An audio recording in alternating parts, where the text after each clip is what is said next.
दोस्तों, प्रकृति ने हमारे शरीर को 5 तत्वों से बनाया, लेकिन कलयुग के इंसानों ने उसमें एक तत्व और अधिक कर दिया, और वो है पैसा। पैसों से सब चीजें नहीं खरीदी जा सकती, लेकिन पैसों से बहुत कुछ खरीदा जा सकता है। एक संत प्रवचन दे रहे थे कि पैसों के पीछे मत भागो, ये माया का दलदल है, और इस माया के दलदल में जो फंस गया तो वह पूरी जिंदगी दुखी रहता है। और वहां बैठे सभी लोग इसी बात पर तालियां बजा रहे थे। उन्हें यह बात नहीं पता थी कि यह संत इसी बात को बोलने के लिए पैसा लेता है। यही तो माया का खेल है, जो कि इस दुनिया में बहुत कम लोग इस बात को जान पाते हैं, और जिसने जान लिया उसको इस माया ने बुलंदियों की चोटी पर पहुंचा दिया। दोस्तों, आज के समय में पैसा कमाना जितना मुश्किल नहीं है, उससे भी ज्यादा मुश्किल है पैसों को संभाल कर रखना। इस दुनिया में बहुत लोग ऐसे होते हैं जिनके पास कुछ पैसा क्या आ जाता है, वो लोग घमंड में हो जाते हैं। वो लोग पैसों के नियम को जानते ही नहीं है। आपने ध्यान दिया होगा कि सरस्वती की तस्वीर हमेशा बैठी होती है और लक्ष्मी की तस्वीर सीधी रहती है। सरस्वती ये कहती है कि मैं जल्दी आऊंगी नहीं, और यदि मैं आ गई तो मैं वापस जाऊंगी नहीं, क्योंकि ज्ञान इतनी आसानी से अर्जित नहीं किया जा सकता। और यदि हमने एक बार किसी ज्ञान को अर्जित कर लिया तो वो ज्ञान हमसे कोई छीन नहीं सकता। लेकिन लक्ष्मी का ये नियम होता है कि वो जल्दी आ भी जाती है तो जल्दी चली भी जाती है। यदि किसी इंसान को सही तरीके से रखना नहीं आया तो बहुत जल्दी उस घर से निकल जाती है। आज की इस कहानी के अंदर मैं आप लोगों को 6 ऐसे खर्च बताऊंगा जिसे आपको आज और अभी से ही बंद कर देना चाहिए, तो ही आप पैसों के सही नियम को समझ पाएंगे। आप कितना कमाते हैं ये जरूरी नहीं है। आप जितना भी कमाते हैं इसमें से आप अपना खर्चा इन 6 जगहों पर कम कर दो। धीरे धीरे आपके घर में धन रुकना शुरू हो जाएगा। आपको खुद को लगेगा कि सच में हमारे घर में पैसा रुकना शुरू हो गया है। और अमीर बनने का सबसे पहला रास्ता यही होता है कि अपने खर्च को कम कर दो और ज्यादा पैसा कमाने का तरीका ढूंढो। तो चलिए जानते हैं इस कहानी के माध्यम से कि वो कौन सी 6 चीजें हैं जहां हमें पैसा नहीं खर्च करना चाहिए। तो चलिए कहानी शुरू करते हैं। एक बार की बात है, एक गांव में 2 औरत रहती थी। एक के पास एक भैंस थी और एक के पास एक बकरी थी जिसके पास भैंस थी। वो औरत सही तरीके से किसी भी चीज को संभाल कर रखना नहीं जानती थी। उसकी भैंस दूध तो बहुत देती थी, लेकिन उसने दूध की कीमत जानी ही नहीं, और वो दूध घर की बिल्ली को पिला देती थी। उस दूध को ऐसे ही खर्च कर देती थी। दूध को सही तरीके से उपयोग में कैसे लिया जाता है वो औरत जानती ही नहीं थी। और जिसके पास बकरी थी वह दूध की कीमत जानती थी, और वह दूध के एक एक बूंद को बचा कर रखती थी, और उससे दही जमा कर घी निकाल लेती है, और धीरे धीरे वो बहुत सारा घी इकट्ठा कर लेती है। अब जिसके पास भैंस थी उसने दूध की अहमियत कभी जानी ही नहीं थी। उसने कभी भी दूध से घी निकालने के बारे में सोच ही नहीं थी। फिर एक दिन उसके घर में कुछ मेहमान आ जाते हैं, और मेहमानों को तो रूखी रोटी नहीं खिलाया जा सकता, ये तो आप हम सभी जानते हैं। तो इसीलिए वो औरत उस औरत के पास जाती है जिसके पास बकरी थी। उस औरत के पास से एक पाव घी ले आती है। वह औरत यह कहकर घी लाती है कि मैं जल्द ही अपनी भैंस का दूध निकाल कर घी निकालूंगी तो मैं तुम्हें तुम्हारा घी वापस कर दूंगी। और बकरी रखने वाली औरत उसको उधार के तौर पर घी दे देती है, और फिर वह औरत अपने मेहमानों को खाना खिला देती है। उसके बाद बहुत दिन निकल जाते हैं, लेकिन वो भैंस रखने वाली औरत उसको घी वापस नहीं करती। ये एक दिन फिर बकरी रखने वाली औरत भैंस रखने वाली औरत के पास जाती है और कहती है कि मैं तुम्हें एक बार घी दी थी तो मैं वो घी वापस लेने आई हूँ। ये सुनकर वो औरत कहती है, कौन सा घी? तू भला मुझे घी कैसे दे सकती है? मेरे पास तो भैंस है और तेरे पास तो बकरी है, और मैं भला तुझसे घी उधार क्यों मांगूंगी? मेरे पास तो इतनी अच्छी भैंस है और उसका तो बहुत ज्यादा दूध होता है, मैं तो खुद उससे घी निकाल लूंगी, मैं भला तुझसे घी क्यों उधार लूंगी? यह कहकर वो देने से मना कर देती है। और फिर बकरी रखने वाली औरत वापस आ जाती है, क्योंकि उसको यह पता था कि कोई भी अब मेरी बात पर विश्वास नहीं करेगा, क्योंकि उसके पास तो भैंस है। लेकिन फिर भी उसने कई लोगों से बोली, पर इस बात को कोई मानने को तैयार ही नहीं था। सबका जवाब एक सा था कि भला भैंस रखने वाला इंसान बकरी रखने वाले से घी उधार क्यों लेगा। ये बात कोई भी मानने को तैयार नहीं था। उसी गांव के बाहर एक गुरु रहते थे, और फिर वो बकरी रखने वाली औरत उस गुरु के पास जाती है और उन्हें अपनी सारी समस्याएं बताती हैं।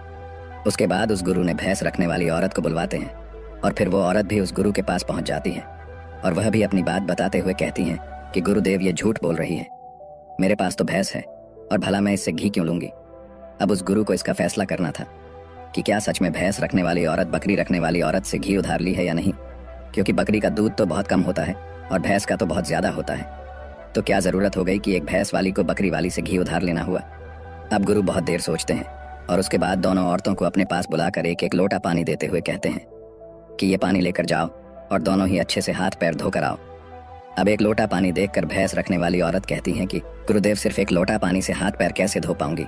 लेकिन बकरी रखने वाली औरत उस लोटे को लेकर चली जाती है, और वो अच्छे से अपने हाथ पैर धोती है, और उसके बाद भी वह लोटे के अंदर कुछ पानी बचा भी लाती है और वापस गुरु के पास आ जाती है। लेकिन वो भैंस रखने वाली औरत लोटा लेकर जाती है, और उसने तो सिर्फ अपना हाथ धोया और उस लोटे को खाली करके वापस ले आती है। जैसे ही वापस लाकर दोनों लोटा रखा जाता है, तभी वो गुरु कहते हैं कि भैंस रखने वाली औरत ने बकरी रखने वाली औरत से घी ली थी और उसे घी वापस करना चाहिए। अब जो गांव के लोग पास में बैठे थे उन्होंने कहा, गुरुदेव, इससे कैसे साबित हो सकता है कि भैंस रखने वाली औरत ने बकरी रखने वाली औरत से घी उधार ली है। उसके बाद वो गुरु कहते हैं कि जरा इन लौटों पर ध्यान दो। इस औरत ने लौटे में इतना पानी बचा भी ली और हाथ पैर मुंह सब धो भी ली। ये होती है किसी भी चीज की अहमियत को समझना।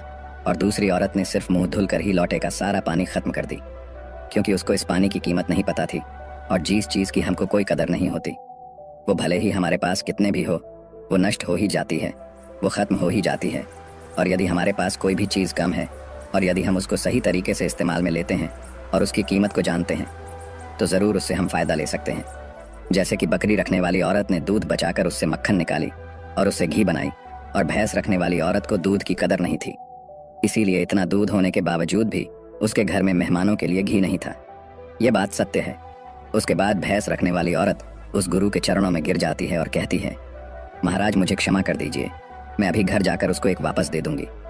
उसके बाद वो गुरु कहते हैं कि बूंद बूंद से सागर भरता है। हमारे पूर्वजों ने यह कहावत यूं ही नहीं बनाई। हमारी छोटी छोटी बचत हमारे भविष्य में एक महत्वपूर्ण लाभ बनकर हमें मिलती है, और ये बात बहुत ही कम लोग जान पाते हैं। और यही बात हमारे घर में लक्ष्मी पर लागू होती है।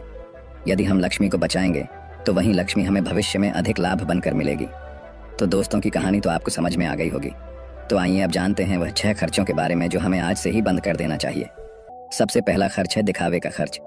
आपके अगल बगल में किसी ने महंगी कार ले ली तो अब आपके मन में जलन होने लगती है कि मुझे भी जल्द ही कार लेनी है, और यही दिखावे का खर्च आपको पूरी उम्र गरीब बनाकर रखता है। दोस्तों, हम में से ऐसे बहुत से लोग होते हैं जो सिर्फ दिखावे के चक्कर में ही बहुत सारा ऐसा सामान उठा लाते हैं, जैसे कि दूसरों के सामने अपना रुतबा अधिक हो सके।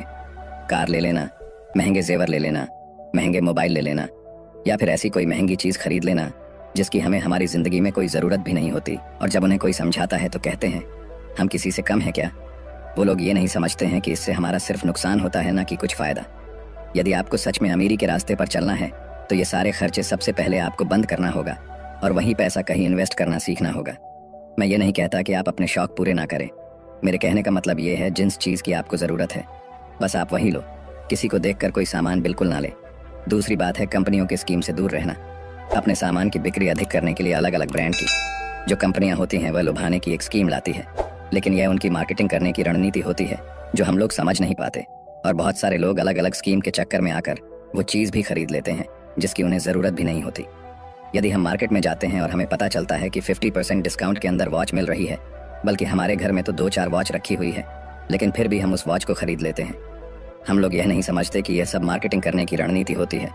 इससे हमें फ़ायदा नहीं होता बल्कि कंपनी को ही फ़ायदा होता है। इसीलिए ऐसे शौक कभी ना पालें, क्योंकि यही गरीब होने का सबसे महत्वपूर्ण कारण भी होता है। क्योंकि जिस चीज़ की हमें ज़रूरत भी नहीं है और उसी चीज़ में हम लक्ष्मी को खर्च कर देते हैं तो उससे हमारे घर की लक्ष्मी नाराज़ हो जाती है और फिर धीरे धीरे हमारे घर से निकलने लगती है। तीसरा खर्च है कर्ज। आज के समय में ज़्यादातर लोग कर्ज लेकर महंगी महंगी चीज़ें खरीद लेते हैं, जैसे कि कार, बंगला, मोबाइल, और फिर उसका पैसा भरते रहते हैं। जैसे कि आजकल हम लोग क्रेडिट कार्ड का इस्तेमाल करते हैं। क्रेडिट कार्ड हमें पैसे खर्च करने के लिए कहता है। जो पैसा हमारे पास है या फिर जो पैसा हमारे पास आने वाले हैं और उस पैसे को हम खर्च कर देते हैं, तो ज़रा सोचिए कि हम अमीर कैसे बन पाएंगे। जो पैसा हमारे पास आया ही नहीं, उस पैसे को भी हम खर्च कर देते हैं और हम अमीर बनने के बारे में सोचते हैं, अमीर बनने की वीडियो देखते हैं, लेकिन उन बातों का पालन नहीं करते। और बहुत लोग तो ऐसे भी होते हैं जो लोन लेकर ज़मीन खरीद लेते हैं और ये सोचते हैं कि जब हमें इसमें फ़ायदा होगा तो हम लोन वापस कर देंगे, लेकिन वो लोग ये नहीं समझते कि जितना हमें इसमें फ़ायदा होगा उससे ज़्यादा हमें लोन का ब्याज भरना होगा। तो दोस्तों, ऐसा काम कभी ना करें, कर्ज लेकर कोई भी चीज़ ना खरीदें। चौथी और सबसे अच्छी बात यह है कि आप अपने पैसों को कैश में रख कर ही खर्च करें। कभी भी मोबाइल फ़ोन के किसी भी ऐप का उपयोग करके पैसा खर्च ना करें। आपको शायद पता नहीं होगा कि आप कोई भी सामान खरीदते हो और फिर फ़ोन से पेमेंट करते हो तो आपको आपके पैसा खर्च होने का ज़्यादा तकलीफ नहीं होता, क्योंकि वो पैसा आपके जेब से नहीं जा रहा। लेकिन वहीं पर यदि आप अपने जेब से पैसा निकाल कर खर्च करते हैं तो आपको महसूस तो होगा कि यार पैसा खर्च हो रहा है। अगर आपको यकीन ना हो तो आप ऐसा करके देख लेना, मार्केट जाना और फिर किसी भी सामान का पैसा अपने फ़ोन से पे करना, जिससे आपको ज़्यादा महसूस नहीं होगा कि आपका पैसा खर्च हो रहा है। लेकिन जिस दिन आप अपने जेब से पैसा निकाल कर दोगे तो उस दिन आपको ज़रूर लगेगा कि यार पैसा जेब से जा रहा है, मेरा पैसा खर्च हो रहा है, ज़्यादा पैसा खर्च हो रहा है। 5वीं बात आपको ध्यान रखनी है, अपनी भावनाओं पर काबू रखना है। अगर आपको कोई चीज़ पसंद आ रही है और आप उसे खरीदना चाहते हैं तो सबसे पहले यह देख लें कि वाकई क्या इस चीज़ की आपको ज़रूरत है, क्योंकि बहुत से लोग कोई चीज़ पसंद आने पर उसे तुरंत खरीद लेते हैं। कई बार तो ऐसा भी होता है कि कोई स्कीम वाले आते हैं जो हमें लुभाने वाली चीज़ें लेकर आते हैं और हमें वो चीज़ पसंद आ जाती है और हम उसे तुरंत खरीद लेते हैं। तो हमें ऐसी चीज़ों को लेने से बचना चाहिए। हमें ऐसी चीज़ नहीं लेनी चाहिए, बल्कि हमें सिर्फ ऐसी ही चीज़ लेनी चाहिए जिसकी हमें ज़रूरत हो। छठी और आखिरी बात यह है कि कभी भी कोई भी शौक न पालें। आपको शायद इस बात का पता होगा कि हमारी दुनिया में महंगाई का सबसे महत्वपूर्ण कारण शौक है। आज के समय में नॉर्मल 10,000 का फ़ोन आ रहा है और वहीं पर 2 लाख का भी फ़ोन आ रहा है। दोनों में फ़र्क इतना है, किसी को 10,000 का फ़ोन रखने का शौक है तो किसी को 2 लाख का रखने का शौक है। हाँ, यहाँ पर आदमी की अमीरी भी दर्शाती है, क्योंकि अमीर आदमी महंगा फ़ोन रखेगा तो लगेगा कि वो अमीर है, तो ये शौक ही तो हुआ। शौक है तभी तो उसने महंगा फ़ोन रखा। इसीलिए महंगाई का कारण है शौक, और किसी भी चीज़ की महंगाई नहीं है। और इसीलिए लोग समय समय पर शौक वाली चीज़ें बनाते रहते हैं, अच्छी अच्छी चीज़ बनाकर हमें लुभाने के लिए लेकर आते रहते हैं, ताकि हमें वो चीज़ पसंद आ जाए और हम उसे तुरंत खरीद लें, क्योंकि उन्हें पता है कि ना लोगों का शौक ख़त्म होगा और ना ही उनका मार्केटिंग बंद होगा। तो इसीलिए अपने शौक पर काबू करें, जितना हो सके कम शौक करें, क्योंकि शौक करने से हमारी ज़िंदगी नहीं चलेगी, बल्कि मेहनत करने से और पैसे को अपने पास सेव करने से ज़िंदगी चलेगी। क्योंकि आज के समय में पैसा ही सब कुछ है। भले ही आज के समय में हमसे कितने भी लोग ये बात कहते हैं कि पैसा ही सब कुछ नहीं होता, लेकिन यदि उनकी ज़िंदगी में सही तरीके से ध्यान रख कर देखा जाए तो उनके लिए पैसा ही सब कुछ होता है। वो पैसों के लिए ही इधर उधर भाग रहे हैं और हमें कहते हैं पैसों के पीछे मत भागो। तो दोस्तों, इस वीडियो में कुछ फिजूल खर्च बताने की कोशिश की है हमने, ताकि उन खर्चों को आपको कंट्रोल में करना चाहिए, ताकि आपके पास पैसा बचे और ज़रूरत के समय वो पैसा आपके काम आ सके। और वो पैसा जब ज़रूरत के समय हमारे काम आता है तो हमारे दिल को जो शांति मिलती है वो सच में बहुत ही अद्भुत शांति होती है। तो दोस्तों, ये कहानी आप लोगों को कैसी लगी कमेंट करके ज़रूर